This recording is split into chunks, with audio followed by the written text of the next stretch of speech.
Hello guys, ulam for today's lunch, pechay na may giniling and tokwa. So ito paano ko siya ginawa, aniluto.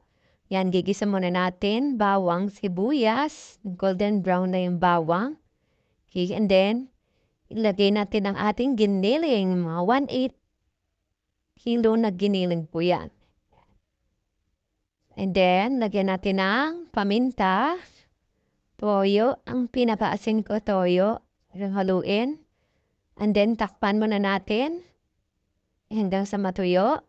And then, pag natuyo na yan, guys, lalagyan naman natin ng isang baso at kalahati na tubig. Pinakasabaw natin. And, ayan, haluin natin. And, syempre, tatakpan muna natin kuluan hanggang sa maluto yung ating karne.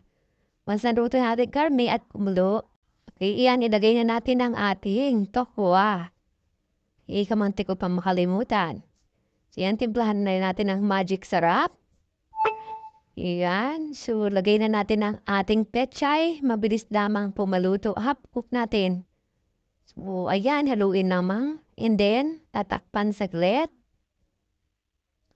Okay, saglit lang natin. Ayan. So, takpan muna natin. And maya-maya, ready to eat na. So, ayan. Masarap na. Simple lang at mura. Thank you for watching, guys.